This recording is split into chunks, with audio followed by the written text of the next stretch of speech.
He could argue his way out of anything. He could sell sand in the desert. I mean, he was unbelievable. He was always writing. And he would come into the house and say rhymes, which it was hip hop at the time, but I had never heard of it. I didn't know what he was rambling. He would come in the house and go, hip hop, a hip to the hip hop. And I was like, what are you saying? You know, I'd go hit him in the face. What are you saying? You know, what are you talking about? He would start writing and you know, and play music and sing along with it and turn off the volume and make his own words to the rhymes. And I knew he was going to be someone very special. Chris was hyper. You know, he wouldn't stay still. Hobbies, just sports and football and basketball. Chris loved basketball. More than anything, he loved basketball. He was funny. He always made me laugh. It's hard to make me laugh. I don't laugh too much. You know, I have a bitchy attitude somewhat, you know. Everything was a joke, you know. He tried making people laugh. He made fun of people. He changed words to songs all the time. I mean, he was just a clown. So every day we'll go to school and I'll see him and he'll just be like, you know, he'll be the type in the lunchroom, he'll pull up his sweats because he was always wearing sweats. So he'll pull up his sweats all the way up here. You know, then he'll run and he'll jump on the table and he'll just do all sorts of stupid shit, you know what I'm saying? Just making everybody laugh. Then, of course, we exchanged numbers and he would call me and we started on a little dating, you know, thing. I introduced him to my mom. My mom took a liking to him. And from there, we just started, you know, chilling every day together. Christopher adored Liza.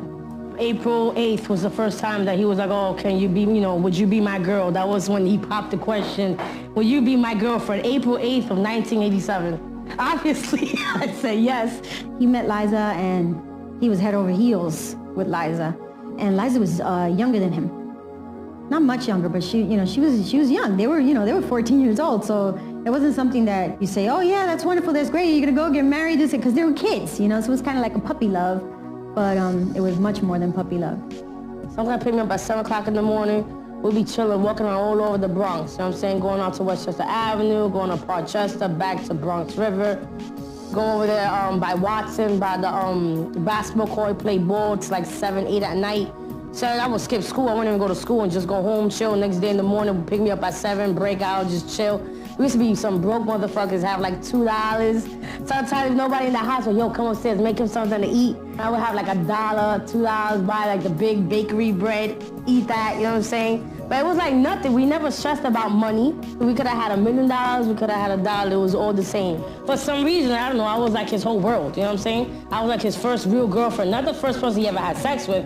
I was his first girlfriend he ever had, like, you know, a girl his age. You know, he used to deal with, you know, crackheads and women and, you know, like grown women, you know what I'm saying? He used to deal in the street, you know what I'm saying, a lot. So he dealt with that. He never dealt with, you know, a girl. One time I went to his house. It was by 161st by Yankee Stadium. His mom was like on drugs and she was living there with some accountant. But I didn't know the seriousness of like his, you know, his family, like his life, you know, like what was going on, anything like that. And I was young at 14, you know, you don't really ask them things and nothing like that. I would say when Chris was a small child, when I did not have a problem with drugs, I was a nurturing mother. I was very close to my children. I did not know what drugs were at the time. And he had a loving family environment. Things changed when I became divorced from his father. Chris loved my dad, and I loved my dad, but we weren't very close. My dad cheated on my mom, and my mom caught him. I became single, and I started joining the single scene, and I experimented with drugs. Then I met Nicole's father. I stopped doing drugs at the time, but then about 2 years into the marriage, I realized he was on heroin. That's when I started. It was a great impact on my son because I couldn't be nourishing if I was on drugs. That's not the way I wanted it to be. I wanted to be a mother to him, but at the time I didn't know how to deal with my pain. And it was hard visiting my mom when Tommy was there. Tommy was very hard on Chris. He was, 11, I was 13, or even younger, you know. Throughout the years, I was, and I hate saying that I was never old enough to defend him because I should have. Even, you know, I should have did something, said something, Tommy would wake up Chris in the middle of the night. I mean, we're sleeping in the room, and Tommy would just come in and get up, and turn the lights on and make him get up and do push-ups and smack him in the back of his head. And I mean, he was just so harsh on him, And I would just I would be scared, and I would shun myself in a corner. And Chris went through that when I saw it on the weekend, so I could only imagine what happened during the week, He always says how Tommy came and he just took an apple and from deep just threw it at him and hit him in the face, which, the apple's like a rock. I know my brother would get stressed out sometimes, and he would punch holes in the wall and eat the rocks in the wall. I know, like I said, I never was my father physically abusing him, but my father was hard on him, always comparing him and stuff like that. He wanted him to be like a military boy, and you go to my brother's room, we have holes all over the wall, that he just been eating because he'd been stressed out. That was his way of dealing with his anger at the time. He had a terrible, terrible, terrible temper when he was young. He would get so red. I mean, so red that I think this kid is gonna burst. And then he would clench his teeth. And he started biting bugs. And as it got bigger, it was more rocks, bigger rocks. And I tell him, that's gonna mess up your inside, Chris, you can't be eating rocks. It was rocks and ice.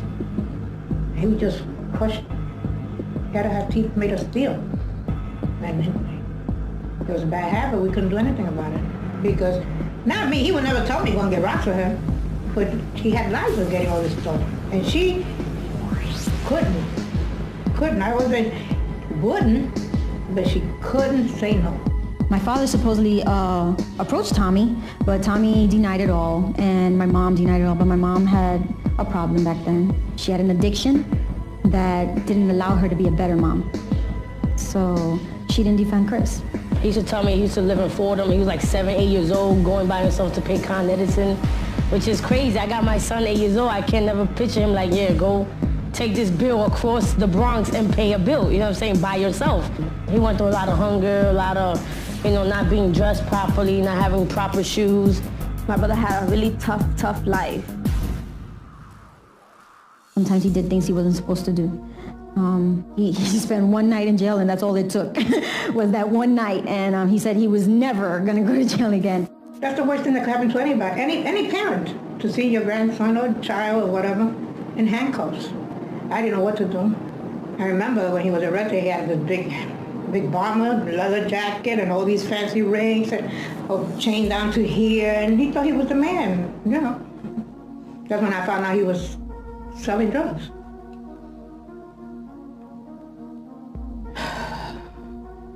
On the way home, I tell him, Chris, I can't go to this. How could you be selling drugs at your age? What are you doing? And he looked at me. He said, well, I would never get arrested. Ever, I will never let you go through that again. And then I said, where's all that fancy stuff you have? He says, no, they took it. I guess you have to hand all this stuff in. And they're gonna keep it, I'll never come back. Never, because I'm never gonna spend another night in there. Then he got tired. He was telling his mother that he didn't want to sell any more drugs. And he didn't want to do that anymore. So she told him, well, if you don't sell any more drugs, then you gotta leave. So she actually kicked him out because he didn't want to sell any more drugs. Chris was house to house looking for a place to sleep. For a little while, he went to stay with, I have an older sister, Christine. He went to stay with her mom, Linda. And Linda took him in, and he ate a lot. And she said, oh my God, Christopher eats so much, and it's so hard, but she says, well, you feed 3, you feed 4, no big deal. And that's how pretty much Chris was for a while. He was just going where he could sleep and where he can get a meal, and it was like that for a while. Chris loved my mom. My mom was not the best mom. All he ever wanted was for her to love him back the way that he loved her. That's all Chris wanted. He wanted our mom to love him. That's all. I believe my brother felt that he had no other choice but to do that, to help her. And she looked at it, I think, as if, he was hurting her, but he was helping her. I think maybe Christopher felt that when he put her there, that it would change her, make her a better person, get her off the drugs, and she would become a better mom. I think that's what Chris's goal was. I think that's what he wanted. That's what he expected.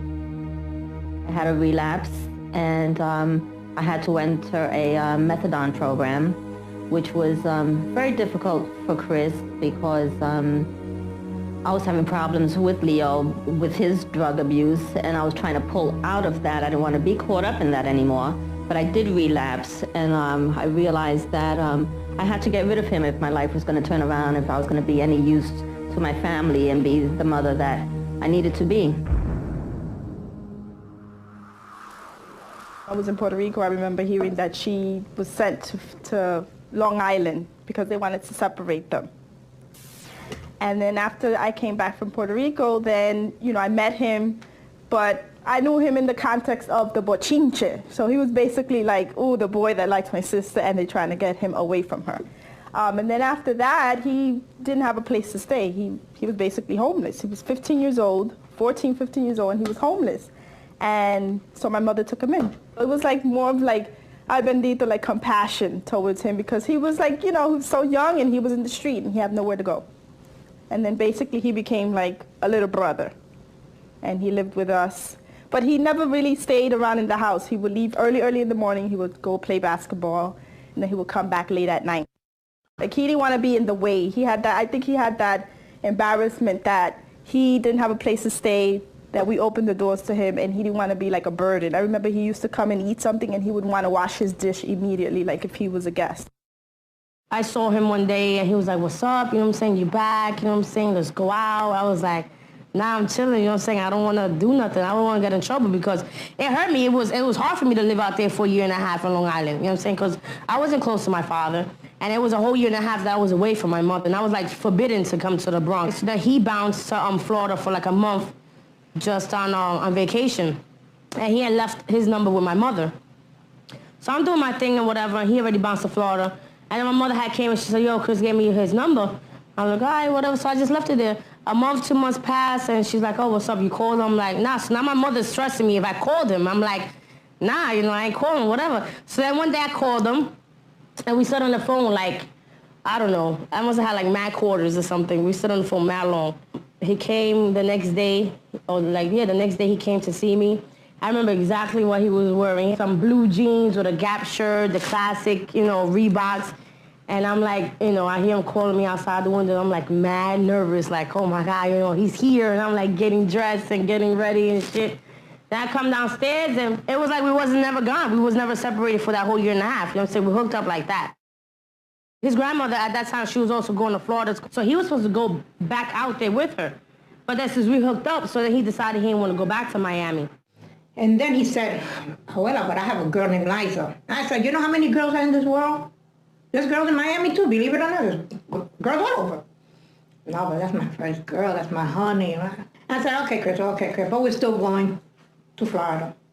So I started making arrangements, and when he saw that it was serious and everything is packing and they're taking the furniture, we're leaving the next day. And he tells me, I'm not going to Florida. I'm going to make whatever he was going to make of his life, I'm going to make it here. He says, Abuela, you have to know, I'm going to be 18 in 2.5 weeks. Please don't make me go, and please don't call the authorities.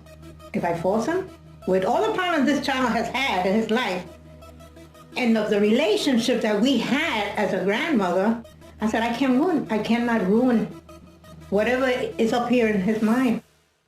One day I found out I was homeless, and I was like, but how how every day you come and clean? And, he was like, nah, sometimes I stay in my friend's house, I'll take a shower, change there. He said, I have my clothes stashed in this building. He had his clothes stashed in this abandoned building in the Bronx over there in Interville, by whole place, right? And there was like a lot with a pump. He said, sometimes I'll just wash up in the pump, or, crazy shit. I was like, wow, that's crazy. So then I had a little money saved up, and me and my mom, we got him a furnished room at Hunts Point. So then he got a furnished room at Hunts Point, and from there he started bumping trucks at Hunts Point for money. So one day he came and he called his lawyer, and he was like, his lawyer had been in his family like for 40-some years. So he called the lawyer, and he was like, yeah, Gertzog, you got any money to, he called him to like borrow some money because he was like really fucked up. The lawyer was like, oh my God, Chris, where you been? I've been like looking for you, you know what I'm saying? You settled this case. Because when he was like 4 or 5 years old, he fell off a building in Clinton Towers in Manhattan. They were doing some construction in the park, and he climbed up a couple of stories up and he fell, which caused his ankle to break off. So the mother put a lawsuit and they never settled it until he was 18. So by the time he was 18, they settled and he had like $500,000. So he was like, oh my God, you know what I'm saying? He was paid. He got this 18-year-old kid, he got like $500,000. So he went over there to the lawyer, he got a advance, a couple of G's or whatever. So he came through with like mad coats and, he had his rope chain. And he came with me a leather jacket, had a leather trenches black jacket. One day we riding on the train, and he came here and asked me, we had like 3 G's, 4 G's in our pocket. He was like, yo, you wanna go get this apartment? And already at this time, my mother was being real a hard ass, so she had gave me a curfew, like by 7 I had to be in my house, or if not, she was gonna throw me out. So I was like, So then he was like, yo, let's get this apartment. So I was like, yeah, but if I got this apartment, I gotta get this like tonight, because if I'm not home by 7, then I'm gonna get thrown out. Like I was stressed, you know what I'm saying? Like, yo, she gonna throw me out, whatever. So I bet. So we went all the way to 230 something up in White Plains and went to this little Blake Realty. And we saw this Jamaican guy who was like, yo, we gotta get a crib. You know what I'm saying? We gotta get it like today, tonight. And Pum was like putting the mad pressure. Like, no, but you know what I'm saying? I got a couple of places, you get. So he's like, no, tonight. We gotta get a place tonight. So we got our first crib right there, 221st in White Plains. We paid for the down payment, went to the place. It had no light or nothing yet, you know what I'm saying? And then like 2 months later, we got married on May 5th. We did the whole City Hall thing because who was gonna invite to a wedding? It's not like we didn't have money for a wedding. But his family was against him marrying me. My mother wasn't happy about me getting married. So like, who were we gonna invite? You know what I'm saying? We were just doing it for us. So I went to the City Hall. We had our license. I went with his wedding gown and he had the tux. We had the limo. We did it up though in the City Hall. We was doing it up. You know what I'm saying? I only got one photo. The guy that paid the $5 photo, that's the only photo I have for my wedding.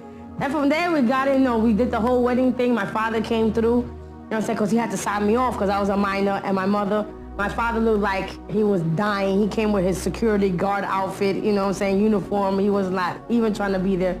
My mother, she looked like they just stabbed in the back a couple of times. Chris's mother, Gail, she was there for witness. She was not happy. She was just loving it because everybody else was stressed out, and I guess she loved to see everybody else stressed out. So she was just like flaunting, like, yeah, my son getting married, like, whatever. We did our thing. We bounced. We went to a hotel for a night. That was a little honeymoon. We went stood in the Marriott Marquis for one night. We ate dinner. We chilled, and we was back at the crib the next day. We used to sit in the kitchen table. He used to like to play Scrabble, and he used to beat me all the time. He always used to be like, oh, you're in college and I could beat you, because she was very smart. And he would just like throw the tiles on the board, and wherever we would land, he'd say, okay, that's a word. And we used to say, I challenge you. And when you would go in, it would be a word. And then sometimes, and he was actually very good at building on the words that you had already put. So he would always try to build on a word that I put, and I would be bragging, okay, 36 points, ha, ha, ha. Then he would take either a suffix or a prefix or add something, and then it was 100 points. And I think that carried on to then his music. He could talk about all kinds of subjects. He wasn't the type of person that was on the street but was ignorant. He knew about politics. He knew about the weather. He knew about, anything that had to do in the world. I mean, he could have a conversation about anything. C.e.s introduced me to Pun. Came in front of my window, said, what's up? I knew C.e.s before Pun. And that was my man. And he was always with the rap thing. And I was always with the rap thing, but on the hobby tip, on the low, nobody, I was shy. And, we met each other like Triple C.e.s was my man like that. And he came to my window, said, what's up? He had this kid with him. He had a Carhartt suit, walking up and down, can't stay still. So I was like, what's up, baby? I'll be down in a minute. I came downstairs. I met Chris, what I'm saying? I used to call him Moon Dog. And, from his first day, he just was mad cool dude. Showed love, he just showed love. He just liked to have fun. Everything he said was just funny. You know what I'm saying? This nigga just was it. It was the total package from the beginning. So we met on the basketball court in my block. He was real slim, like, he was like a $180 at that time. And he was never, back then, like, he was good at anything. Like, anything he put his mind to, he'd be good at it. That's how he was. But I was the only one rapping back then. Pun was more into like Surface and Luther Van. He had that soul in him, that harmonizer. He could do a song. He used to write songs and shit like that. And that nigga just, you know, he just changed it over and made it to rap. And he started coming up with things just like, you know, kids do it up in the suburbs, you know what I'm saying? You start putting up a band together. It was just like me and him. And we all, you know, we both liked to rap and we love hip-hop. And he used to love music. That was his thing, music. Me, I used to just write hip-hop in class, you know, and then we got together, we started sharing, we rhyme. We started not, you know, I started realizing how nice he was. Then he said the same thing about me, and then it was just like, yo, let's just make a little group and see how far we could take it. But, you know, some play shit, some kid shit. And we did, you know, it was Rough and Rugged, then it was Total Package.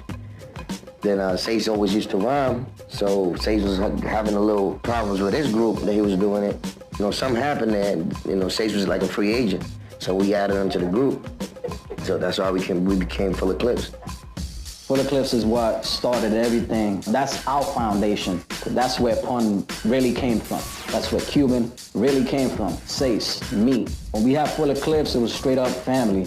I can't even say had because we still here, just -1. You know, God bless. When I think of Full of Clips, I think about the car, 2-door car, all of us in it. Pun. I think about the pellet guns and us bugging out, shooting out windows. I think about when we was hungry, me, Pun, Cuban, and c.e.s. No money, no food. We used to go park across the street from Kentucky Fried Chicken. You know what I mean? And wait for the cat with the biggest bag to walk out of there. When you see the cat walk out with the biggest bag, I'll deliver. Then as time went by, it started like, they started getting more serious. I'm saying they started coming to the house more, started writing more. 1993 is when they became Full of Clips. Then the politics started getting involved as far as we want to get a deal. So obviously Pun standing out heavy, you know what I mean? Big. He's a big guy. He's moving. He's jumping off of stages. His lyrics is unbreakable. So they like, yo, Flex was like telling Joe, yo, these niggas from the block, and come on, we gotta. Joe wasn't even trying to even listen to us. Like, it was, not at all. It was a regular thing, you know what I'm saying? As far as like people coming up to him saying, no, rap, and he kick raps, and he just blows them off because it's like, yeah, you know, I'm doing my thing, whatever. So it was just like that when he first saw us. You know what I'm saying? We, you know, it had to be like the inner crew had to really put it to his face. Yeah, his inner crew. His inner crew, which was, you know, guys like Flex, Little Hack, you know what I'm saying? That was like, yo, these niggas is nice. First, I heard about Pun through my projects, through Little Hack and Flex. Everybody kept telling me that, you know, it was these Spanish kids that was rhyming, and it was so hard as me as a Spanish nigga to get on where I was like, you know, damn, another Spanish group or whatever the case may be. So one day I'm driving, one of them weird days that I'm driving by myself, and I stop in front of the store and I see these niggas rhyming and shit. So I go in there and get my little Diet Pepsi, and I come outside, and all of a sudden Pun is like, yo, let me rhyme. First I look at him, I'm like, damn, this nigga's a big nigga right here. So then he started rhyming. He was like, blow the sun away. Me and my niggas play hardball, strictly hardcore. But when I heard him, I was just like crazy, like, oh my God, like, yo, this nigga's incredible. Like, I couldn't believe it. I remember that night I didn't even sleep. I was like just bugging. Like, the next day I called him up. I was just finishing off Jealous One's Envy, my album, and he came to the studio and I was doing that record, the dedication. So then we had this one joint that I was putting on, me getting on, and I put him on immediately the next day. Like, I would never do that, not now. Not never would I just, you know, meet somebody and put them on my album the next day. So I knew he was that nice, and at the time, I knew nobody could fuck with him. The nigga was multi-talented, like even a lot of niggas just is talented hardcore-wise. A lot of niggas have a bigger vision, and they can make songs that, you know, are hits, mainstream hits. So I knew could actually take it there. You know what I mean? Which is incredible. Out of nowhere, Fat Joe walks in with this big dude, you know, I swear they look like twins, which is obviously why that came about down the line. And, you know, Joe was like, yo, this dude can spit, he's ill. He came in with the stocking cap on his head, you know, and he said he's Big Punisher. And just the look alone, he looked like what he was going to sound like, but we didn't get to him spit yet because J. Rue was hogging the mic, and so was Big Jazz, because, of course, they trying to break their record. And this dude has no deal, and he hops in, says, let me just kick one verse, and everybody steps aside, and he just completely just shatters the mic, you know, where I was just so stunned. I was like, man, he gonna get a deal. Then from there, you know what I'm saying, they were still doing the Full of Clips for a while, you know what I'm saying? But Joe was really feeling him. And then the Full of Clips itself was having little problems here and there. Shit wasn't jumping off. So I just told him, so, you know, you're gonna get, you know, if Joe's willing to sign you, you know what I'm saying? Just do your thing. You put your peoples on. So that's how it started with that. I just told Pun, yo, you the best one. You gotta do what you gotta do. We get you on, and then, you know what I'm saying, you turn around and we put your mans on. That was always the goal. That was always the focus. As a group, they were rhyming about stuff that, you know, really wasn't gonna pop off. They was rhyming about devil-type worshiping and all kind of crazy shit. I knew that he understood and he had the talent it took to become a star. So of course we got Pun on it. He was happy because not everybody could get on. So he was on it. We put them on records and we let them ride and be on the videos and do everything and just roll with us. And we finally, after Pun Pop, I got Terror Squad Records. I signed Cuban and c.e.s, you know, as a, like, you know, we was gonna work with them, you know what I'm saying, and we was just gonna put them on and put their records out, because that was a promise that Pun had made them. If one thing I know about Fat Joe, he's a businessman, you know what I mean? So I feel he saw the opportunity. This is a cat that's hot, he on the rise, he repping the Bronx, he got style, he got delivery, and, you know, let me jump on this. I remember when he came one day, he was like, oh, I met Fat Joe, you know what I'm saying? And I was like, who's Fat Joe, you know what I'm saying? He's like, oh, you know, what's that song that he had? I got a flow, Joe. And he's telling, you know, the guy who sings, I got a flow, Joe, I got a flow. I'm like, word, who's watching videos all the time, like, you know, that him, the, you know, the Boricua cat. I'm like, word, that's cool, you know, whatever. Then I remember he came to the house. That was the first time I met him, and they chilled, they talked, and from there, we just have meetings on and off, and he would, like, break out with him, you know, on shows and tours, and then from one day to another, you know what I'm saying, he told me that he was getting signed, which, you know, he wasn't, I don't remember the exactly specific day when he came, yeah, I'm getting signed, you know what I'm saying? But I just remember always Chris being in work mode. He was always writing. He was always with ideas. Me, personally, I was growing. Like, I did I Shot Ya, I put him in the video. All my videos, Hustling is the Key to Success and all that, I had Pun in the videos. I was doing remixes for my songs like Wishful Thinking with Be Real, Coogee Rap. I would throw Pun on. Like, everything I would do, I would throw Pun on. Like, you know what I'm saying? Just so that people could start knowing who Pun is. You know what I'm saying? Just bring him out there like that. Before Biggie had died, I had Politic. I was going to do a song with Biggie and Pun. And that's all I was trying to do, was trying to get his notoriety out there. At the same time, all the shows we was doing, he was, you know, hyping up. He was with me. He used to hate that, because before they knew who he was Pun, he'd come on stage and they'd scream like if he's Fat Joe. And we made a deal that I go on stage first. And he's not trying to have them screaming at him as Fat Joe. And what's so unique about Pun is that no one knew who he was, and he ripped the fucking show. Like, you know, that's very rare. Like, artists nowadays, you need a hit record for them to rip a show.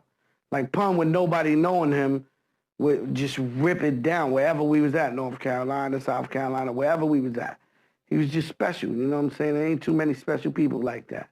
Pun brought to Terror Squad another side.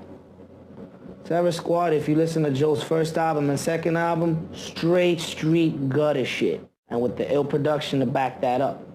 Pun brought something else to the table. He brought the extra oomph. He took it to the ladies. He took it to the lyrical cats. He took it to the radio. Pun got on that album at the last minute. Joe's album was already good. So it'd have been a fight if Joe would have still been fighting for his attention. By Pun coming in, repping c.e.s, he took the c.e.s thing to the next level, because c.e.s already had the respect. There's no doubt about it. You know, Pun was the shit. I mean, Joe was the hustling Don, you know. Pun came and was the missing piece to not only Joe's puzzle, but to the hip-hop puzzle. So just by Pun getting down with Joe, it saved everything. It saved him. Joe was his manager. Joe was the guy who talked for Pun when it came to like big meetings with Steve Rifkin and all that, all the big dogs. Joe was his voice. And Joe's voice became more powerful after Pun kept delivering his hits. It was a perfect team. It was just a perfect team between them two in business. But it didn't even out when it came to Pun's once. Even though Pun wanted a lot of things, Pun deserved it. Pun made millions of dollars for people. Pun kept a lot of people alive to this day, kept their reputation alive, kept their name alive, made people feel proud of themselves, built this whole shit. This is Pun's idea, right? That we living out. Oh, that was his brother, man. That was, you know, that's what it is, man. That was one right there, them two. It was one, you know what I mean? And like I said, you know, that's all I knew is every time I seen him, I knew he was right there with him. It goes the same way. So, you know, as far as them being, like I said, celebs to me, it wasn't like that. I looked at the niggas as like, yo, that's family right there. Shit, if it was a little baby argument, we all would laugh about it, you know what I mean? Business and friendship, you're gonna have some clashing with each other. And I've seen Joe and Pun have their clashes with each other, but still, they didn't let it show to the public or to the industry, and the records didn't stop, you know, coming out a certain way. They still came out the way Pun liked to put it out. You know what I'm saying? And the one thing I liked about that is, again, I fought many times with my partner, but at the same time, we always let the music overpower any differences between us. And they showed the same signs of that. My job was to take care of Pun, to make sure that nothing happens to him, make sure that nobody takes advantage of him, make sure that he wouldn't go to jail for 1,000,000 years, because he definitely could have been a candidate for going to jail for 1,000,000 years. He had a far belief on reality. You know what I'm saying? This guy would be walking around with 10 guns. 10 guns gives you 30 years in jail. So I was also, you know, the big brother that would nag him. You know what I'm saying? So I can remember a bunch of times when, you know, I used to go to his house and throw everybody out his house. And just be like, yo, get the fuck out of his house. And, you know, Pun, he'd just be like, yo, you know, y'all got to go, you know what I'm saying? So he would do a lot of stuff. I'm more careful. I'm a lot more careful and aware of what can happen if you do certain things. But Pun, he really didn't care. Wasn't scared of the cops, wasn't scared of this, wasn't scared of that. And that used to scare me, that he wasn't scared of nothing. Can't be pussy. That's it. Yeah. He did not want to look like he was pussy at all, and nobody, anywhere. He'd do whatever. He didn't care how many platinum records he sold. I mean, he summed it up in one interview one time the best. He said, you know, what you gotta understand about me. He said, I'm a man about pride. He said, you know, you can do this to me, you can do that, but as soon as you disrespect me, you know, I'll kill a nigga. I don't care. He said, I'll kill him. And I would spend my whole life in jail, probably crying every night. You know that, but the fact that you disrespect me won't stop me from killing you. I remember he was out with Joe or something riding around, and it came on the radio. And he had called me to pay attention to the radio that was going to come on. And he called me. He was like, oh, how do I sound? You know, I was like, you know, his voice, it sounds different than, you know, on the radio, you know what I'm saying? His voice than him talking to you in person. But I was happy. I was like, yo, it sound hot. You know what I'm saying? It was good. He was excited. He was good. You know what I'm saying? He was happy about it. Because me and him sat down. One day he told me, you think I'm gonna go? And me, as being a rookie too, you know what I'm saying? I idolized guys like G-Rap, you know, Rakim, the Juice Crew, all them niggas that are nice in the game. And I was like, dog, you probably sell like 300,000. You gotta remember that shit. You know what I'm saying? But I don't know what the hell is 300,000 back in the day, so I'm saying that's a lot of motherfuckers. Lucky I didn't say 100,000. You know, 100,000 to me is great too. But I didn't know how the business was ran. Like, you go 500,000, let's go, and all that. So I just said 300,000. That's in the middle of 100, and you know, you can't lose. You're in the middle. You get another shot when you sell 300,000. So he fucking flipped on me. He was like, crazy. I'm gonna fucking go. We were so excited. He called and he was like, I did a video. You know, you've got to see it. It's coming on in such and such time. And, you know, I think, you know, we were all glued to our TVs when that video was coming on. And we were so excited. And right there, I said, oh, my God, my brother is so talented. He's so smart. I mean, I always knew he was, you know, he had it in him, but it came to life, you know. My brother was on TV. I wouldn't be surprised if Pun held the record for the most amount of appearances on other people's projects within such a short time span. Pun must have did like 24 within a year and a half's time of other people calling him to get on their record. Pun finally got Latinos, a huge demographic in hip-hop, been there since day one, a voice. You know, it's like Pun fucking cater to the blacks, to the whites, to the Latinos. Pun made it hip to use the cha-cha beats. It was like, around that time, even Eve had a hit record around that time with the one dun dun dun dun dun. Little albums here and there started popping up with little, hey, let's do this for the Spanish people joints. That was because of Pun. Pun was just incredible, man. Just like, you know, he was too fast for me. Too fast for anyone. He's a dude that could have done 10 hours. He could have did the Tupac. You know what I'm saying?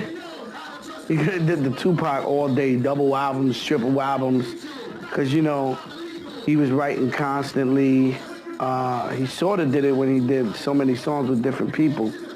But his work ethic in the studio, you know, it's different times, man. Different times with different modes. Sometimes Pun wouldn't even want to be around. He felt like you was forcing him to be on the song. He would come for 10 minutes, spit his verse, leave. Sometimes he would be in there where you couldn't get him out of the studio for days, sleeping in that motherfucker. He was just had different modes, you know what I mean? It was all on Pun, you know what I mean? Pun was gonna decide whatever he wanted to make happen.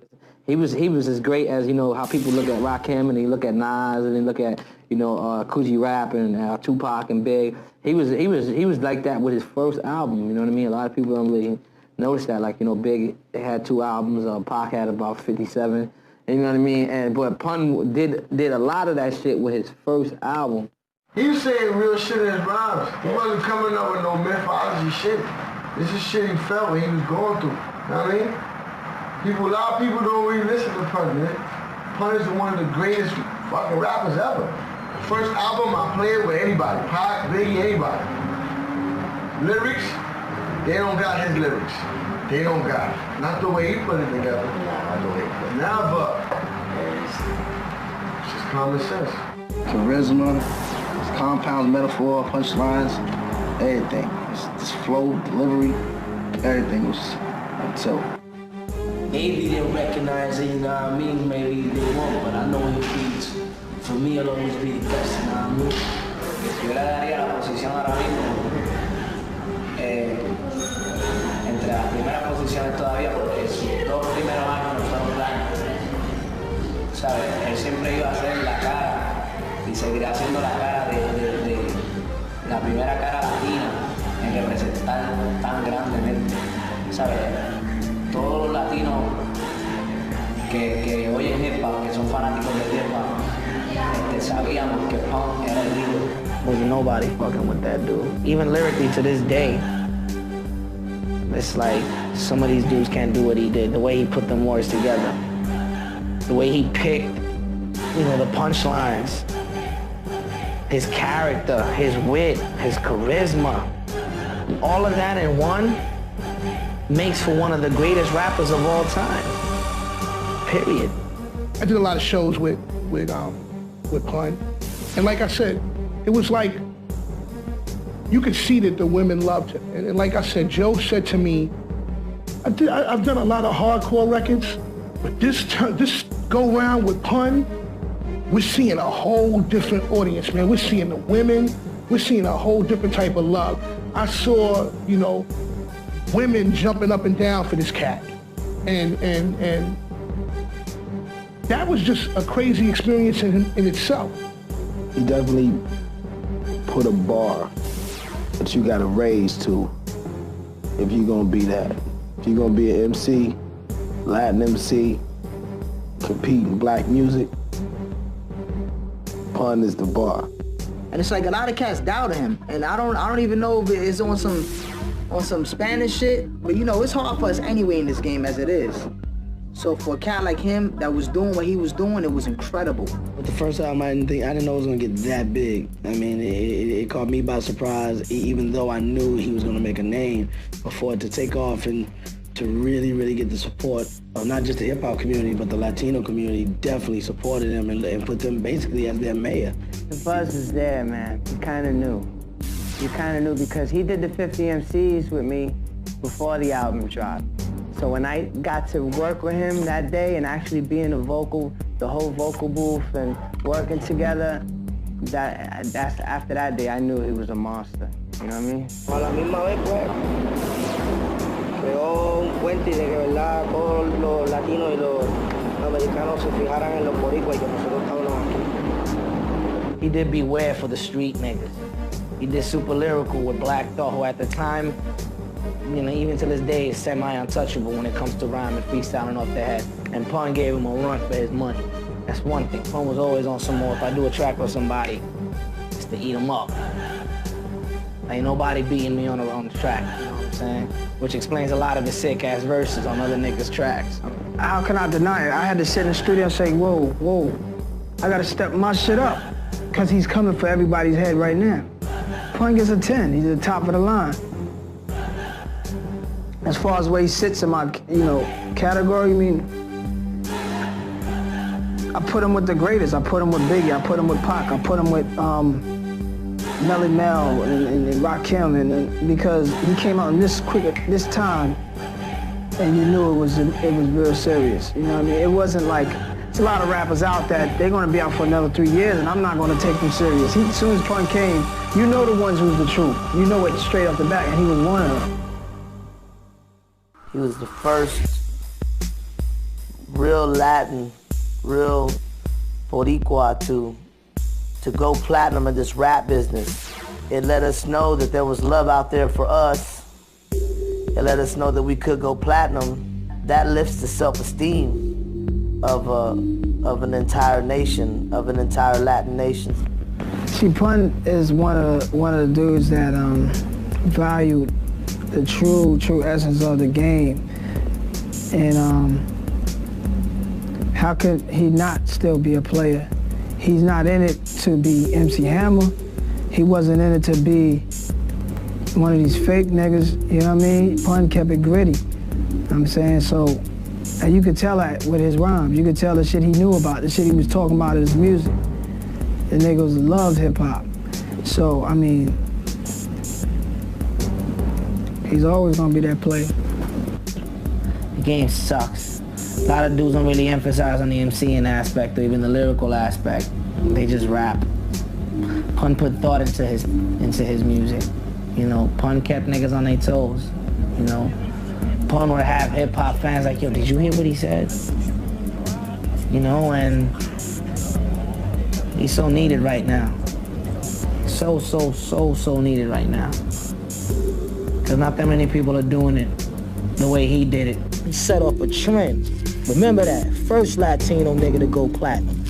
That's extra real right there, and that shit go worldwide.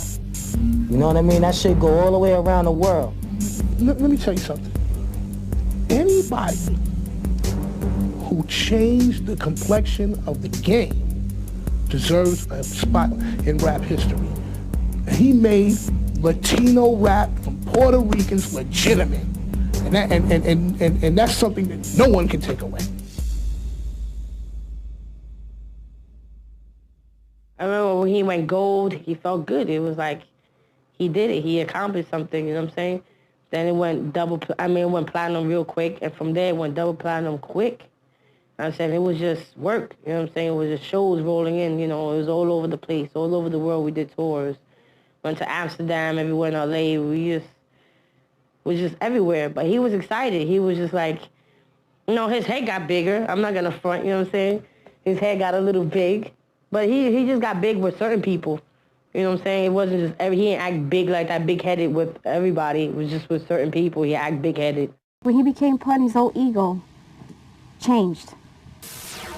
And I just saw myself as Nairi, not as his sister. Just as a girl, as a person. You know what I'm saying? He was always like, that's my sister, you know, full respect, whatever. But other than that, we weren't as close as I wish we should have been. When Pun went platinum, and we threw a platinum party, and how we always just jumping up and down with the plaque. I put him out, but at the same time, we grew together. So a lot of shit that he was going through, I ain't never been through, like as far as, you know, getting big like that. So next thing I know, we rented mansions and we going to the Grammys. You know what I'm saying? And we got our suits on and we fronting like we do this every day. You know what I'm saying? We like, whatever, we here now. What? Chris, wouldn't it be great if you were nominated for a Grammy? You know, have you heard anything yet? he said at that moment, hold on a minute, I have another phone call. And then all of a sudden I hear like yelling in the background and screaming. And he comes back on the phone, he goes, that was the phone call, I just got nominated. And we went out there, we stood out there like for a month in LA. We had this big ass mansion, stood out there for a while. And then once we got, it was the actual day of the Grammys. You know what I'm saying? He had a high-ass outfit on, you know, we're all dressed up, you know, he's all iced out. I did his hair and everything. Got in a limo, Brooke guy went over there. And it was weird because it's like, I always used to watch the Grammys on TV, you know what I'm saying? And to watch people walk down the red strip, the red carpet, you know what I'm saying? And everybody, you know, and you know, I was like, wow, it must be cool to be there one day. And I was actually there, you know what I'm saying? And I remember just walking into the crowd and just, you know, he was walking, I was a few steps behind him, you know what I'm saying? And then, you know, and I just see everybody cheering for him. It was like crazy. And he was just walking down that aisle and it's like, and I was like, wow, it's crazy because we would sit all the time and watch, you know, the Grammys and the awards, you know, year after year. And that's when it dawned on me, like, wow, I never thought that he would be here at this time. Big dream was to do that Tito Trinidad fight against De La Hoya, which was one of the biggest things we ever did in our lives. Well, most prideful things is going up out there with Tito Trinidad. Trinidad hit him with the gloves when we was in the ring. It was just like a movie. I know we made a lot of people proud. Wow. I mean, he loved when he was invited to come rap at the Felix Trinidad fight. That was it. You know, that was the day that he considered himself a legend. And I remember that Joe told him, we're not legends yet. And Pun was like, no, we are. We're legends, bro. Big Pun was a great husband. I mean that's the bottom line. You know, his wife stood with $10,000 in her pocket. She stood with a new car. If it wasn't a Benz, it was a truck. You know, he had it in houses. I hope I could love somebody the way he loved my sister. You know, besides someone who's family, he loved my sister to death. I honestly, he'll do anything. He did anything for my sister. No matter before the rapping, before all that bullshit, there was always, you know, he was there. He supported 100%, you know. He could have easily blown up in peace, you know what I'm saying? I'll find some dumb bitch to do everything for me too, you know. That's easy to do. Nah, he stuck it through. Those were his kids. He loved his kids and my sister. That was one thing I knew for sure. That's one thing I could never deny him. Pun was a great father and always had his kids around him. There's no way he would go without his kids. Certain things I don't know about, you know what I'm saying? He always took care of them kids. You know, those are the only kids you see with a fucking four-wheeler truck with rims and system and TVs on them. I mean, them kids right there done lived out some dreams. My kids haven't seen what they see. Their father was renting mansions, was being in hotel suites bigger than the world. You know what I'm saying? They lived like a crazy, ill life, man, at a young age. They seen a lot of shit, and he always had them with him. He had an obsession with Vanessa's lips. You know, he was constantly trying to kiss her lips, and he was always grabbing her and squeezing her cheek and grabbing her lips. He loved, you know, his kids so much. He constantly wanted to be with his children. He gave them everything. We gave them everything that they could have, stuff that we didn't have. I would say, because we didn't grow up with anything, you know what I'm saying? Whatever they wanted, they got. He used to say to teach them to defend themselves, you know what I'm saying? It was a discipline thing. You know, if they argue or they fight or they used to not, like, behave the proper way, he would never spank them, but he would make them box each other, which that would drive the kids crazy. He would wake them up at like 3 in the morning to make them box. And I'm like, hello, you know, they're sleeping. Liza, wake up the kids. And Liza would go upstairs and get the kids and bring them down, and he'd put their gear on, and he'd make them be knocking each other out. For his son or something would be crying or whatever, and he'll tell his son, yo, go put on the gloves. Tell his daughter, go put on the gloves, and he just had them thumping. You know what I mean? This way, they, you know, that's real shit right there. You know what I mean? Because a lot of kids grow up, and 9 times out of 10, your mother babies you. My son falls on the floor. You don't hear nobody going, ooh, because my son falls on the floor. I motherfucker, get the fuck back up. You know what I mean? And people who don't do that, a lot of times, their kids grow up to be soft individuals, and that's the one thing I respect about Pun as a family man is that he taught his kids self-defense, and not just the boys, the girls too. You know what I mean? The girls up there swinging their fists too. And that's something real important to me, you know what I mean? Because a lot of kids go out there and they get hurt and, you know, things of that, and it lowers their self-esteem. So that's a great reflection for me, from my point of view, of a great family man that Pun was, you know what I mean? You know, you see how tough they are now, that's because Pun got them tough. You know what I mean? He disciplined his kids, he showed them what it's gonna be like. His daughter fucking knock you out right now. You know, it's the bottom line right now, you know what I'm saying? You might beat up little Chris, his daughter will knock you the fuck out right now. So as a father, I think he was a beautiful father. As far as I know, Big Pun was a great father. Wow. As far as in the house, it was a rule that you couldn't fall asleep. Whoever was the first person to fall asleep, you was risking yourself of getting wet. We invented a game called, well, he invented it, but I named it. It's called Wet Dreams. And he's just, you know, you see you go to sleep, you're chilling, you're 5 in the morning, you're drunk, and then you just smash you with a bottle of water and then, you know, cold ice. So you could almost catch a heart attack when you wake up. You know, that's his games, to the extreme. You know, so fun though, fun. We caught it on cameras. This is Big Pun with Wet Dreams on channel Dick in Your Mouth, www.dickinyourmouth.com.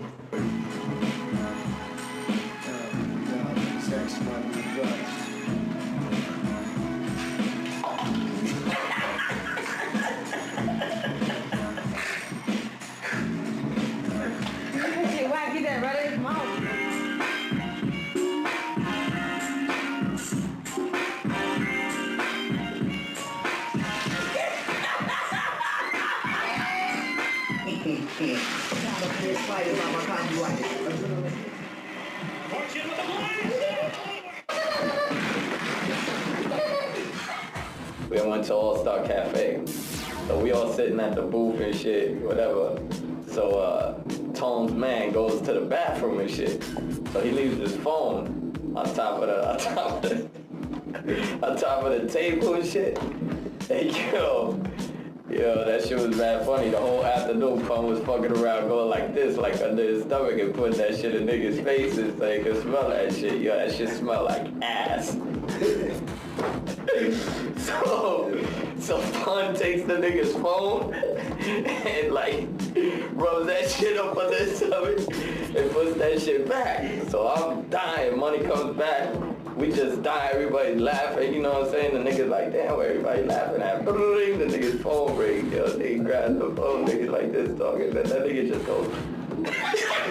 Yo, nigga made that. Yo, that shit was just like the funniest shit in the world, man. He had a lot of respect for me, man. You know what I'm saying? There was certain things he wouldn't do in front of me that he would do in front of other people, whatever the case may be, all the way around. He didn't even like hanging out with me because he knew he couldn't do his crazy shit. Like shoot fucking old ladies with water guns out his car and trying to make people catch heart attacks throwing M80s at him and shit. I wouldn't let him do that. So with me, I'm boring. I'm whack. Saying, yo, Pun, we don't need a gun right now. You know what I'm saying? Yo, I got 4 right now. Yo, Pun, we don't need that right now. You know how to have fun, and we were laughing. But like his dark side, which was basically my whole, you know, it was more bad times than good times. You know what I'm saying? And, you know, the main reasons why I had all that jewelry and all them cars was because out of guilt. They were guilt gifts. I was basically a battered wife for 12 years. Christopher was an abusive husband. He beat Liza. There's no other way to go around that. He treated her really poorly, which was amazing because I knew that he loved her. So it's so odd that she was his sun, his moon, and his stars, yet he abused her. He wouldn't want me watching talk shows, because on talk shows they talk about cheating and they talk about abuse and talk about whatever. So for me not to get any ideas, you know what I'm saying? He didn't want to have no girlfriends because, you know, they bad influence or whatever. So they want me to go into school because, you know, God forbid I get an education. I realize, you know, what the hell I'm doing in my life. You know, there's so much more I could do out there. You know what I'm saying? So he just tried to keep me, you know, in his palm of his hand. And he would do that a lot with fear. You know what I'm saying? By kicking my ass, putting fear into my heart. I was there when a lot of things happened.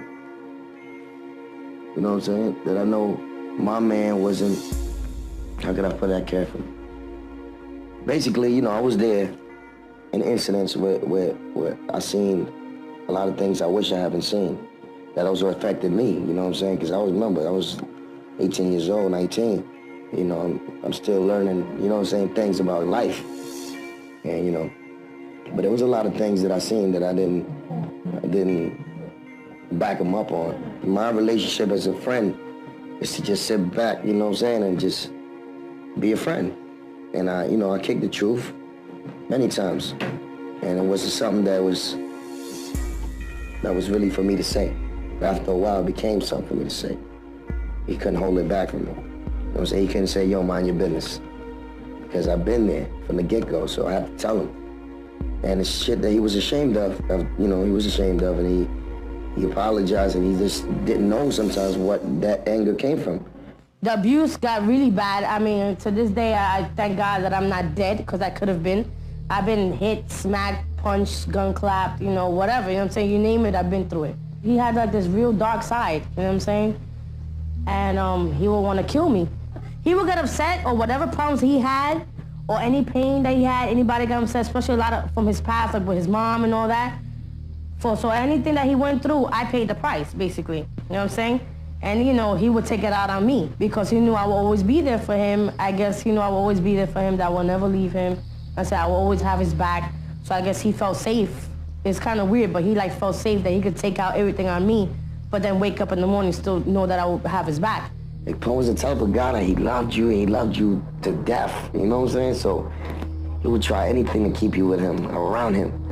So he did, you know, when he loved you, his love was so big that made him do sometimes, you know, stupid shit. You know, and, you know, it was just crazy, the relationship between him and Liza.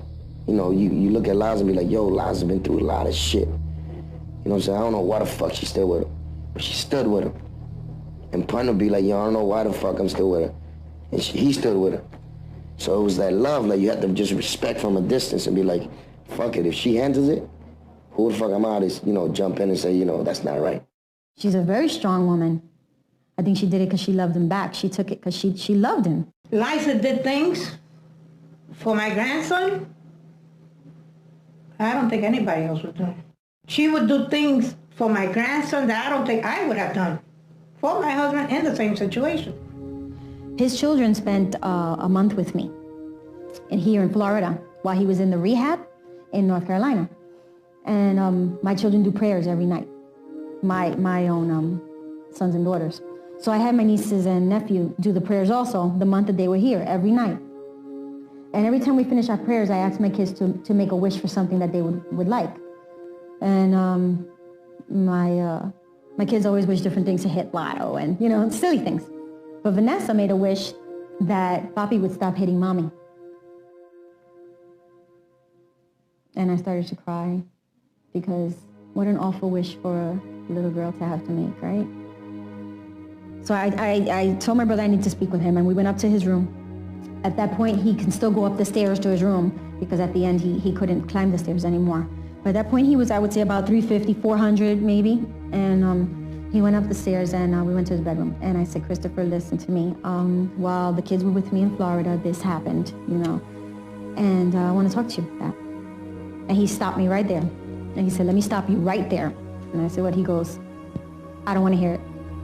I've never hit my wife. I said, yes, you have.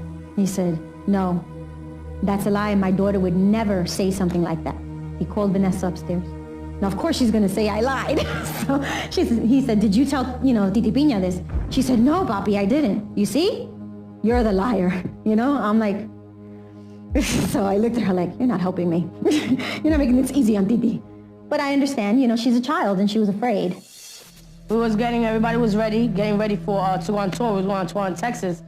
And his family was there, Piña was there, his grandmother, Piña's husband, Hector, Mach was there, his DJ, LaVar, few cats, kids, Piña's kids.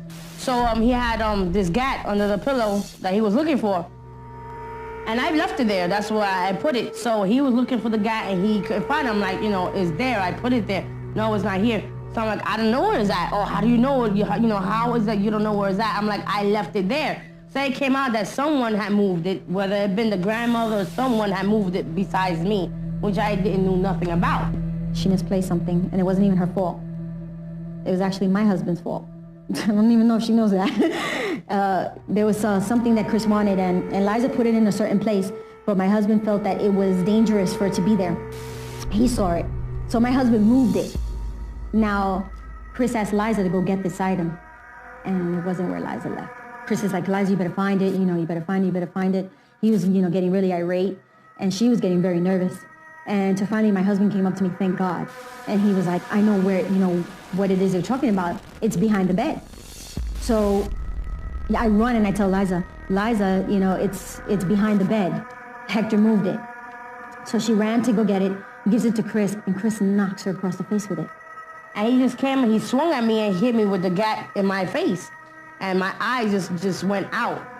And it was closed shut. It was like so much pain. I felt like I got shot in my eye. I thought my eyeball came out. And I just grabbed it and I just screamed and I ran up the stairs. You know what I'm saying? And I went to the bathroom and Pina was there with the kids. And her little daughter, Rebecca, was crying. To this day, she still remembers. It's crazy. I mean, just totally knocks her across the face with it. I ran up the stairs and I'm with all my nieces and my nephews and my kids. We were all in the house and we're all hugging each other. And all of a sudden, Liza's like dragging herself up the stairs and blood is gushing from her eyes. And I'm like, I'm screaming, come up, please. And I'm screaming, please, Liza, come up. He can't come up the stairs. He can't get you, come up the stairs.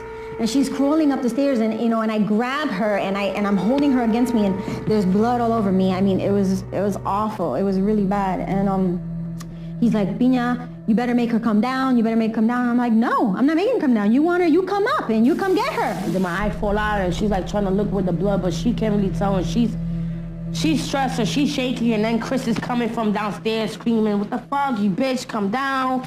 All this shit you are, whatever. And I'm just like stressed and I'm pacing. And I was pacing upstairs, right? And in my room, in my room that had this shotgun. And I was about to load it and come downstairs and blast a nigga. That's my word. I was gonna blast him. I said, I come downstairs, nigga's gonna finish me off. You know what I'm saying? So I just got the courage to come downstairs. I came down and that was it. I came down the steps and he was like, that's it, suck it up, you know what I'm saying? And just let's keep unpacking, let's go. I threw on some shades, I wiped my face. Everybody in the house was like this. Everybody started breaking out mad quick. Oh, let me go, whatever, you know what I'm saying? Pina was still stressed, she was upset, she was arguing with him, whatever. And he's, mind my business, mind your business, my wife, I'll do whatever I want, that sort of shit. And I packed my shit and I bounced for a whole month on tour. He did it in front of me, so he couldn't say anymore that he never hit Liza. I don't know if I want to say I learned from that point not to meddle anymore because I always ended up the loser. Because then Chris was mad at me. Liza went back anyway. I'm like, hello. But it didn't matter. Even if he got mad at me, the next day Chris was fine. Because he knew that I loved him. He wouldn't accept anyone hitting me. Never. If he even thought that my husband or my ex-husband laid a hand on me, my brother, I'm being honest, he would kill him. So why do you do it? It's just crazy, but that's life. That's how shit is. It started when he got his money, that money from the lawsuit. When he got his money, then he was like, it was easy ride from there. Like, you know what I'm saying? He got his car, and he was just driving around. He was just on Mac mode, just chilling, driving around, you know what I'm saying? Checking niggas out in the hood. So he wasn't physically, doing anything. He had problems growing up, you know what I'm saying? He had issues that he never resolved. And with him, his addiction was food. So if he was upset, he ate. If we was broke for a while and we just got dough, we mad happy, we would eat. If he was bored, he would eat. So everything was with the food. At the first year of my marriage, I didn't even know how to cook. It used to be, IHOPs for breakfast, it'll be Bennigan's for lunch, and it'll be Red Lobster for dinner. This was every day. So then the weight started escalating a little more. Not so much, little here and there, little 2 sizes. Oh, now he's a 40, now he's a 42, you know what I'm saying? Go to a big and tall store, the 2X, the 3X, the 4X shirts, then it was the 5X shirts, and then it was the 6X shirts. Now after 6X, they don't make any more than 6X shirts and big and tall. So I'm buying the 6X shirts and then I'm like stretching them out. I always do this thing with this shirt. If I had a shirt, I would show you. I take the shirt, you can put your sleeves, you put your hands up in the side up here, and you just stretch it out. Like put it around your back and just stretch the shirt out. So I had to stretch the shirt out, you know what I'm saying? And I will put my feet inside the shirt. This was the whole process for him to get dressed. I'll put my feet in the shirt, then I'll put it under my butt, and then stretch the shirt up this way and put my legs on the stretch to make it long. Because after I made it wide, now it's too wide, but now it's up to here. You know what I'm saying? So I had to make it long. So, you know. It made us a little uncomfortable. We were like, you know, Chris, you got to lose weight. You know, why are you going to say, no, I'm all right. You know, I'm strong, you know, I'm this and that. I'm like, okay. But what I saw when it was becoming pretty much an addiction or a sickness, what he had, we used to go out to McDonald's or Burger King, and Chris loved fast food. And he had this thing that he always had to have Liza's last bite of food. No matter what they were eating, Liza could not eat the last bite of the meal. He had to eat it. So he had his own meal, plus Liza's last bite, her last 2 fries, her last bite of the Big Mac, whatever it was, he had to have it. But that's everywhere now. Every restaurant they went to, every meal, his meal plus her last bite. I would say, Chris, you know, all her last bites add up, you're having like 2 extra meals a day. There was times that he would eat a lot, but there was a time in his life that he would just eat like a normal man, you know what I'm saying? Whether he had gland problems or, you know, I have no idea. I know he has heavy family on his mother's side, but like I said, he never checked himself in the hospital. He never used to, like, you know, the whole time that I was with him, the whole 10 years, he never went to a physical, he never went to the doctor, nothing like that, you know what I'm saying? It became a problem after a while. I remember after when he did the first album, he was on the first tour, he was heavy, but he also held his weight pretty good, because at 300, 400 pounds, he was still riding bike, he was still playing basketball, running around. And on his first album, he was maybe like 450 pounds, but he was on tour, he was running around, doing shows, illest shows, you know what I'm saying? Not a problem. And then towards the end of Capital Punishment, and going into Year Baby was like a period there that he wasn't really doing anything and he would just be home, you know what I'm saying? So for me, it started getting a little heavier and heavier. And then from then, you know, he couldn't fit into no more big and tall clothes. Now I got Troy from 5001 Flavors, you know what I'm saying, doing his clothes. And it just got worse and just worse, and he would just get heavier. And after a time, you know, he knew there was time that he had to lose weight. And he went through his time that when he was like 400, 450 pounds, he would try to lose weight. He would go to the gym, where he had his trainer Mitch, and he would box. He would train there, and after he stopped that, when he got into the music, he couldn't really do the whole boxing thing as much. But then in the house, you know what I'm saying, he would talk about like how he wanted to lose weight, and I'll go buy healthy food, and I wouldn't fry anything and bake, you know, the stuff, and he'll go have me sit down with a list and a paper of a whole schedule, what time he's gonna wake up. Everything was like to perfection. But then there comes the next day, and say he wouldn't follow through with the plan. He said he going on a diet. I walk in the house, I better not see no Chinese food. I better not see shit. And my wife admits to sneaking them food behind my back. You know, everyone did. You know, the old, yo, he liked to eat, what the fuck? That made him happy. I used to give him chicken wings. I used to give him all that. I'm like, yo, what the fuck? Yo, when they almost beat him down over that shit. I'm like, what do you mean? Yeah, man, he used to like the waffles, man, with the this. I'm like, yo, it's incredible, man. You know what? What could you do, man? In this world, you just gotta try to find happiness, man. When I used to go out with Joe on shows, and sometimes it would be hard for him to get dressed, so without me being there. So I started realizing that it was gonna be a problem. And then as time escalated even more, it started getting worse. And then there was a time that he couldn't do anything for himself. He couldn't use a bathroom by himself. He couldn't take a bath by himself. He couldn't get dressed by himself. Couldn't clean himself by himself. I did everything. I was basically like a home nurse. It was like a job. I was nervous, you know. I was nervous that he was gonna stop breathing because he was losing his breath in his sleep, you know. So that's when I started getting really worried, and I would tell Liza, you know, is he gonna choke? You know, and she's like, no, that's how he sleeps. You know, he's fine. But to her, what was normal to me was, you know, fear. Pun came in the crib, and every place he went, he sat. It's like, and this is my first really time kicking it with him, and I was just like, I'm that kind of cat. You know, if I meet your man for the first time and he's high, I'm gonna go to somebody and say, yo, man, your man's real high, you know? If I meet somebody, so I seen it, I'm like, yo, is he really carrying that weight okay, you know? They go, yo, and I'm saying, nah, just ain't right, you know? And then Next time I seen him, it was like we would stand. It was like he was standing like on one foot and stuff. And I'm like, yo, man, that ain't healthy. Doing a Mr. Servon video shoot, that's when I had asked him, you know, we had talked about the book thing. And before he can answer about him trying to write a book, he was standing up in pain, couldn't answer. But before he was about to answer, someone had left from the sofa that was about 10 feet away. When he saw that, his eyes opened, and the closest I've ever seen to Pun run was to that couch. Legs was hurting. Once he sat on that couch, whew, he answered any question.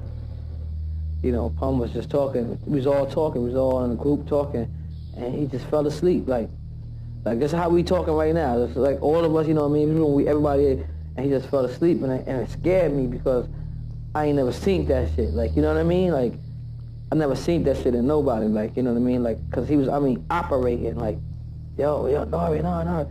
And then the next second, I was like, yo, Pun, and then he was just snoring and shit, and I was like, yo, I didn't know what it was, but I just knew it wasn't good. You know what I mean?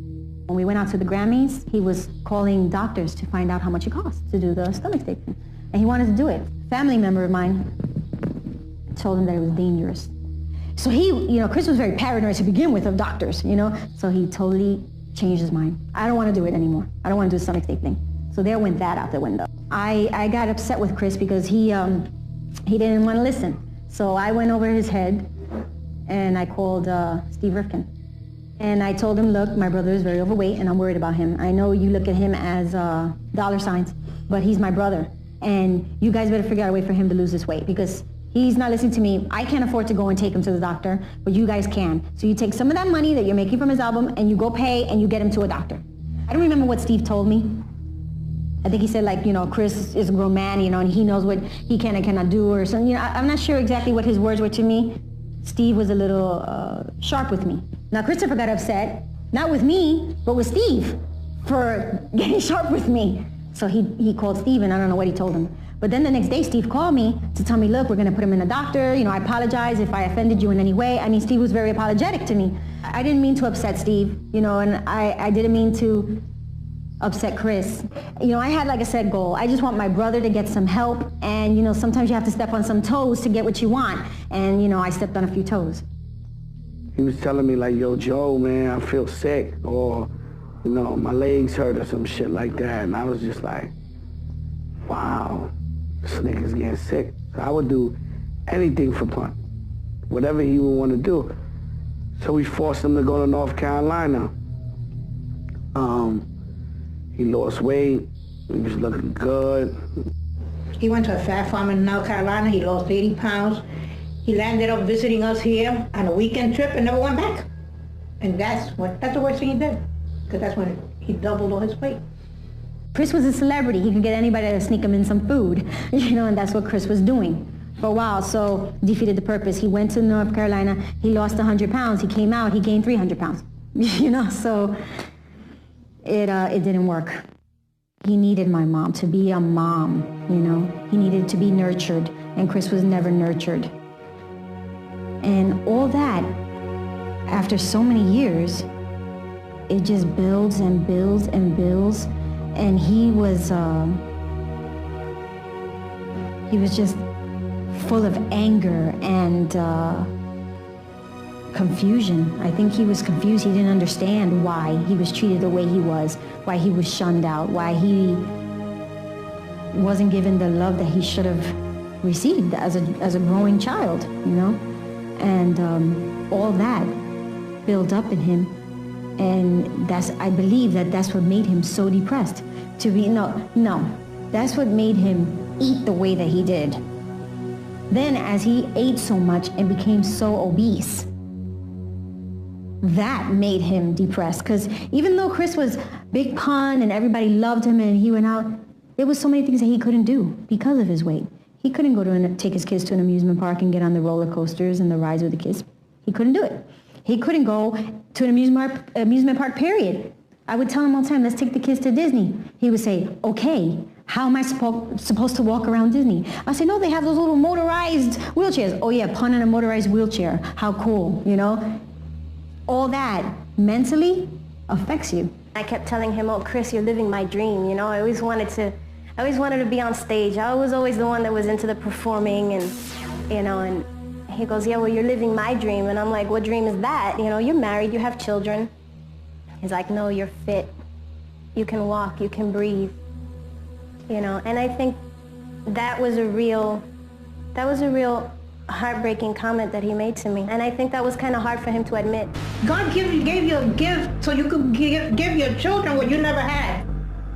And you're just throwing it away by eating KFC and buckets of hamburger. This doesn't make any sense, Chris. It doesn't make it. I would go there and make him salmon. I'll make him lettuce and tomatoes. And he would say, yeah, I'm going to eat what my abuela make. I want to start losing weight. I'll give him apple juice. You know, things that I said is good for him. Then I go to bed early.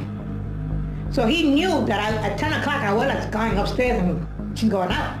I would come back down to buckets of KFC and the hamburgers, and I would say, Christopher. And you know what? Under the pillow somewhere with the salmon, with the tuna, whatever, oh, he was terrible. He was terrible. I never saw anybody eat like this. I was dying to get Chris to go to a doctor because Chris was paranoid with doctors. I don't know what the fear was, but he was afraid of doctors. And I'm like, you know, my doctor's really cool, Chris. You know, you can go there. He's real cool. He's going to be down to earth with you. He's just, you know, going to take some blood and check you out. Nah. Come on. He's like, nah, but what if people see me going into the doctor's office? You know, people are going to automatically assume I'm sick, and then they're going to write in the magazines that I'm sick. And I'm like, all right, there's got to be a way around this. I call my doctor. You know, I want you to see my brother. You know, is there a way we could get him in there without anyone see him? He said, sure, bring him in through the back. And he comes in through the back door, and he's in the parking lot, and I open up the back door. He's sitting there, he's leaning on a car, having trouble breathing, and I see this massive person. He must have been like 700 pounds plus, massive, having difficulty breathing, really, having shortness of breath. I immediately saw that, very apprehensive coming in. He went in, sat down, Dr. Hirschman just, whoa, you know, when he saw Chris, he was like, he couldn't believe how big Chris was. You know, he thought I was exaggerating. You know, I guess I'm like, my brother's really big, you need to help him, you know. But he heard me, but he didn't realize it until he saw Christopher. This is a guy who is completely out of control, eating terrible lifestyle, staying up all night, not sleeping, eating tremendous quantities of food. And I had to really, really scare him, but in a nice way. And I scared everyone around him. But this is a serious problem. We have a very sick person here who can die at any minute.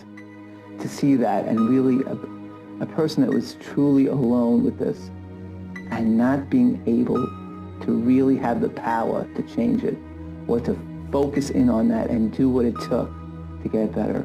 As a doctor, it's literally pitiful. As sure as I'm standing here, it's going to happen. I'm glad we went, you know, because if Chris, you know, if that gave Chris another year with me and with the kids, you know, and everybody, then I appreciated every second, every minute that I had more with Christopher. I appreciate it. And if those pills and that doctor and those blood tests gave me that extra year that he lived, it was worth it to me.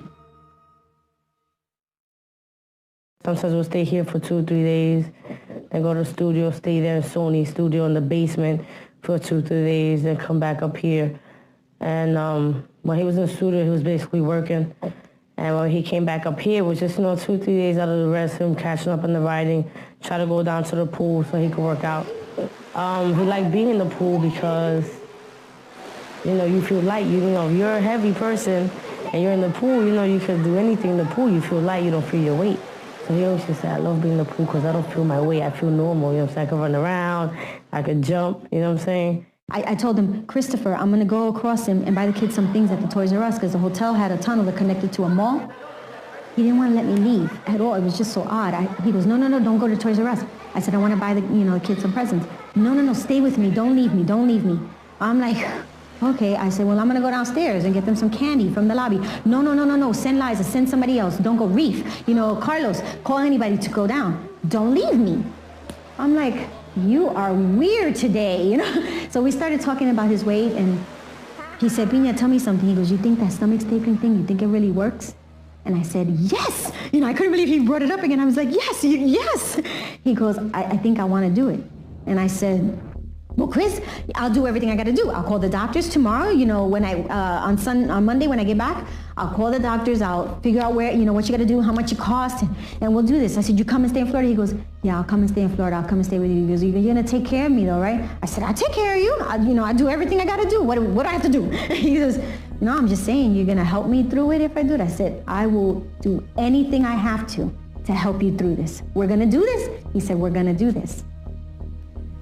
So he says, I don't want to sleep tonight. I want to stay up all night. You know, he says, let's go to the pool. I said, my flight leaves at 6 in the morning. I'm going to sleep. He said, no, let's go to the pool. We went to the swimming pool, me, him, Liza, the kids. He sent for Liza to get her brother, to have her brother come down to the hotel. He was just very weird that night. He got in the pool. He played with Rebecca. He was throwing her back and forth. He played with Heather. He was having the best time. That weekend I had spoke to him and I said, you know, this is really ridiculous. You know, you got to get checked in the hospital, you know what I'm saying? And he just begged me. He was like, you know, let me just do these 3 more songs. I got 3 more songs I got to do. I'm saying once I'm done with that, you know, you can send me wherever, anywhere, you know, I'll do whatever. So I was like, all right. I was on the computer looking for information on stomach stapling. I got several different doctors' names. I got places like Fat Farm type places where you go and you actually stay there. I mean, I drew up all this information. I even called my job that day and said that I wasn't coming into work. And I called Liza. It was around 9 a.m. now. And I said, Liza, I got information. I said, you know, wake up Chris. She says, no, he's tired. You know, he's sleepy. He doesn't want to get up. I said, all right, well, call me when he gets up. She called me at around 11. And she said, Pina, look, you know, your brother, he's having trouble breathing. You know, your brother hates water. And he's asked me for like about 8 glasses of water. She goes, I don't know what's wrong with him. I said, well, Liza, call the doctor, you know, to see if the doctor could come to the hotel. She said that she did, but that the doctor was on vacation or something. The doctor couldn't come. And I'm like, oh my God. I said, well, you know, what are you gonna do? She goes, no, let's just wait a little while. You know, I'm gonna give him the water. Maybe it'll go away. I said, all right, Liza, well, let me know. Something was kind of weird. I felt that something was gonna happen. And I had called my assistant and I told him, I said, listen, it was around 2 o'clock, 1:30, 2 o'clock. I told him, I said, don't even bring my kids here because I know something's gonna go down and I'm not sure what it is. So, you know, I'd rather you take them to my mother's house because I know my brother's there. So she calls me, she's like, yo, this nigga ain't doing too good. Reef went to go get the kids, so I'm gonna have Reef drop off the kids by your crib, and then he's gonna shoot back up here. She was like, you know, this nigga don't want me to call an ambulance, but I called an ambulance because it looks, you know, I'm scared. So I was like, all right, you know, I'm here, don't worry about it. You know, so just call me, you know, everything's gonna be all right. I leaned his head back, and I tried to see if I could give him CPR or something. His head was right here, but it was like his tongue was sticking out so much. And he had like so much saliva, and it was like, you know, I couldn't do it. So then I came and I grabbed him and I picked him up, and he was just still shaking.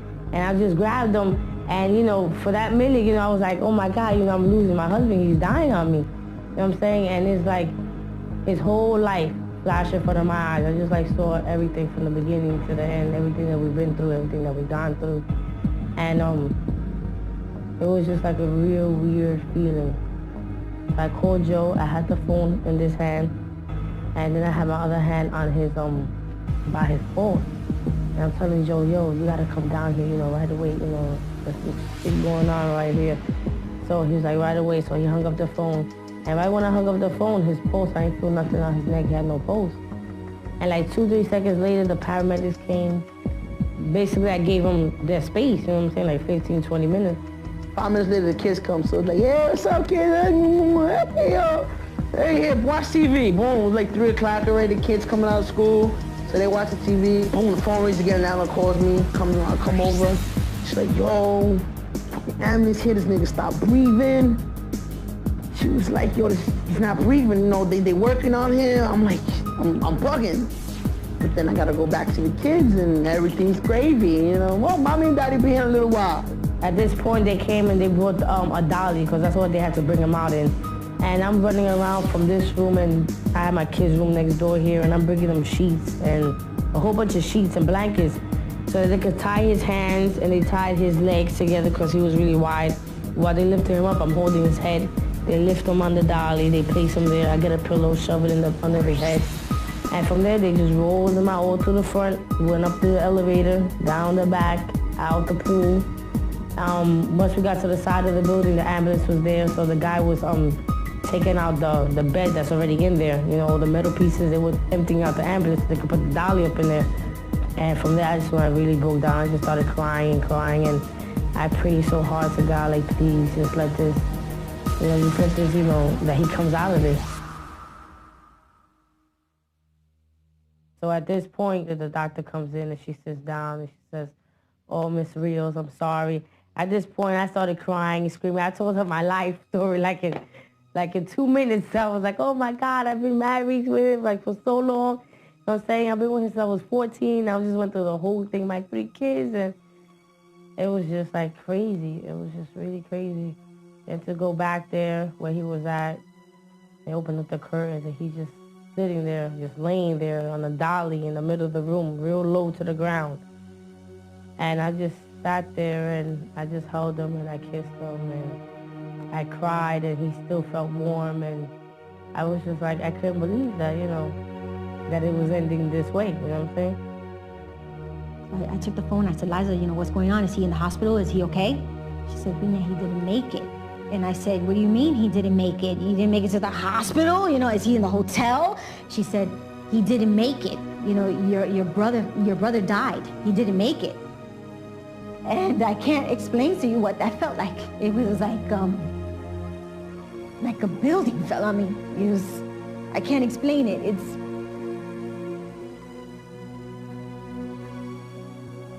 My whole world collapsed because my brother was the center of my life at that moment. He was, I looked at my brother as strength, as, nothing could tear him down. Why was this happening? I said, it can't be, I was just there yesterday. Liza, I just left. I was just there. She said, I know, Pina, I know. I said, I can't, I just started screaming. I threw the phone to the floor, but you know what? Then Liza said, "You need to call your family and let them know." I'm like, I had 30 seconds to grieve for my brother before I had to become now the family, I had to let everyone, I had to call my grandmother, I had to call my mother and tell her that her son died. I had to call my uncles, I had to call my sisters and I had to call everyone. So I had 30 seconds to bang my head against the window. Because that's what I did. I went to my sliding glass door and I just didn't want to believe it. Then I got the phone and I called my mom. My mom didn't believe me. And I stood with the phone in my hand, just staring at the phone, just like in shock, in a daze, like praying, God, don't let it be happening now. It's too soon. My son cannot leave me yet. He's got so much going for him, and he's, I'm used to young people dying by getting shot. A lot of my friends died, by getting shot, killed, or accident. I never seen a young nigga die because he was fat. You know what I'm saying? Shit, broke my fucking heart. Shit just broke my shit. Went to see him. My day was laying down right there. And I cried my ass off, running. And I apologize for everything. And I love him to death. You know what I'm saying? That's my brother. So, no matter how fat Pun was, we didn't think he was gonna die.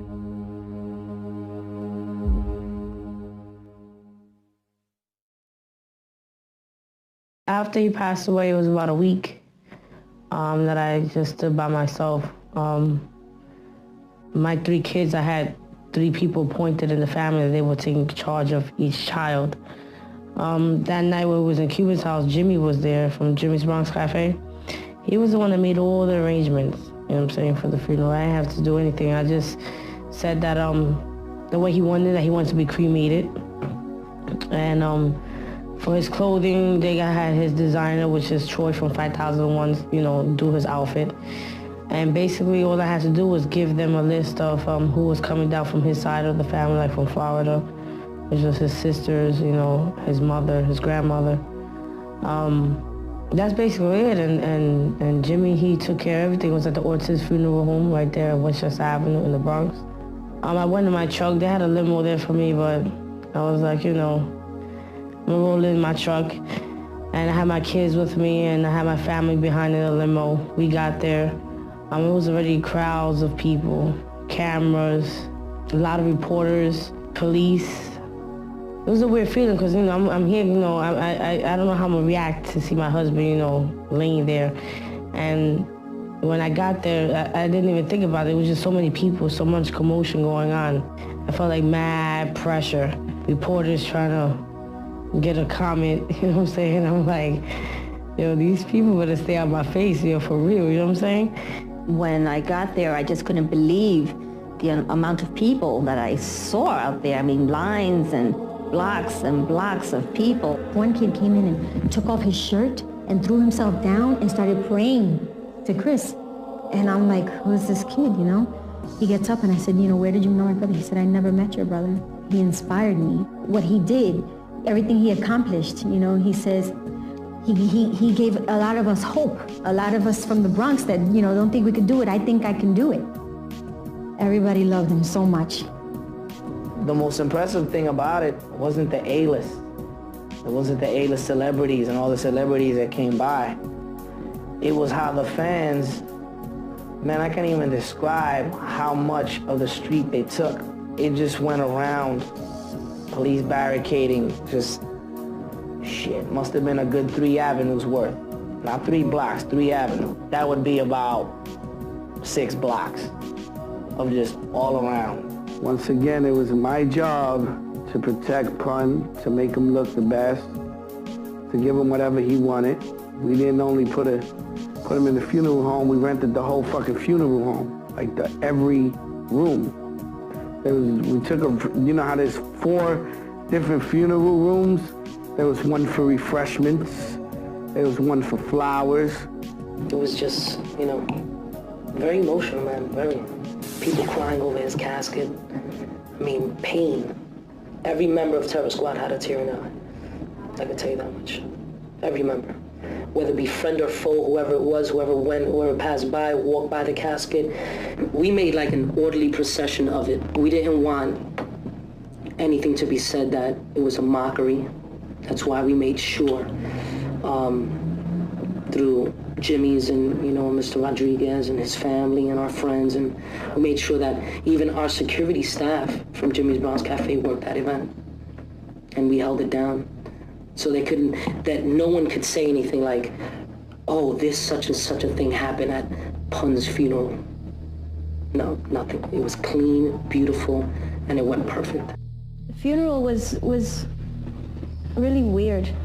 It was like you get a lot of mixed emotions because I understand that he was Big Pun and he was famous and people loved him and they admired him, especially in the Bronx.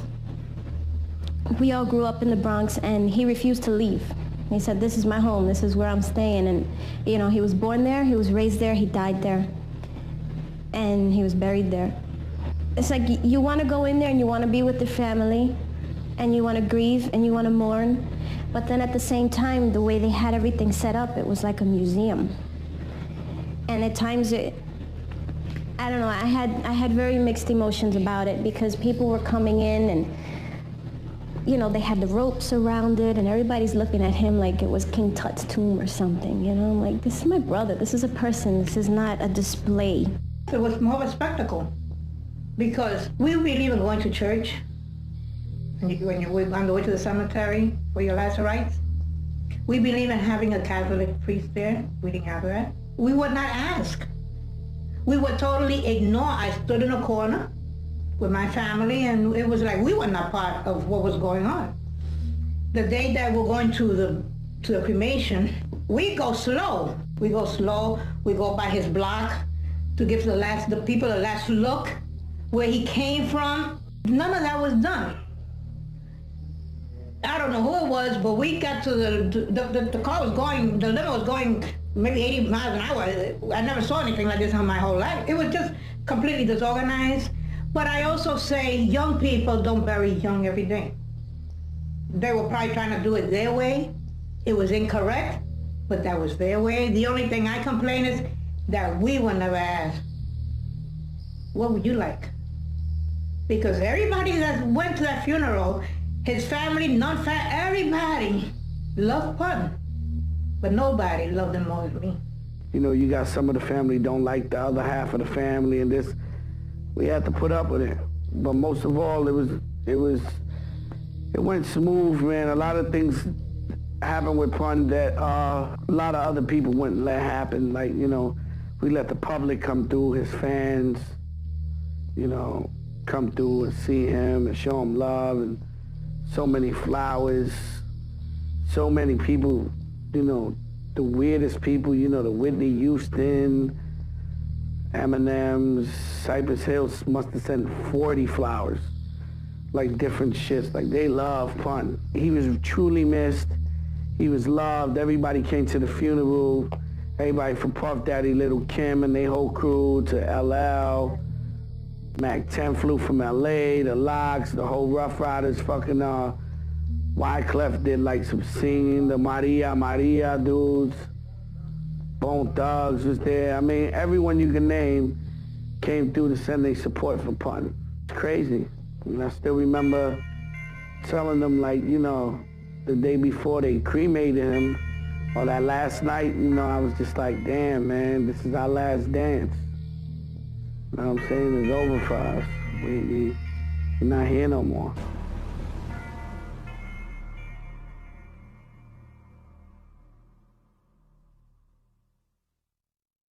My life with him was very loving, and he gave me so much, but yet he gave me a lot of hell.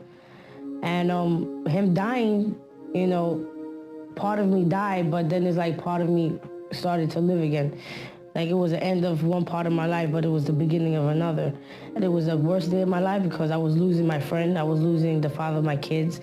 You know, it was the first man I ever been with in my life, with, you know, my first boyfriend, the first guy I had sex with. I just didn't know how I was gonna, I know I'll make it, I know I'll survive, because I survived so much already, you know, what I went through for 10 years, and I made it on my own.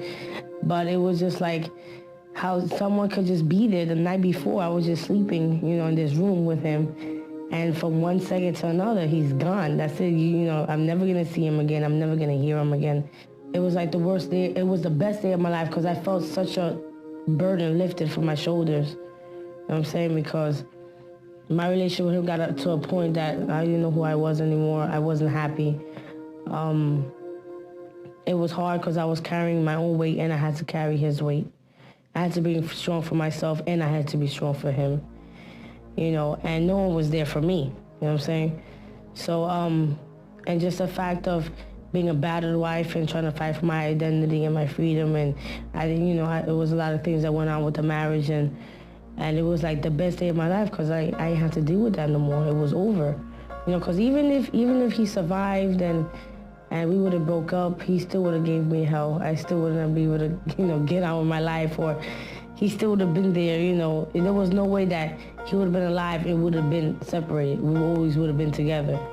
But the only way I felt that I could go on with my life, and he knew it too, was the only way if he wouldn't be here.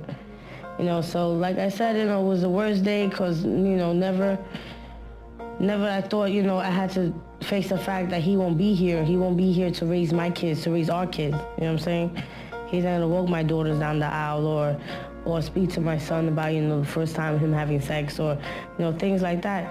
But it's the best day of my life too, because it's like he put me through so much drama, and I experienced so many things behind him that I'm just glad it's all over.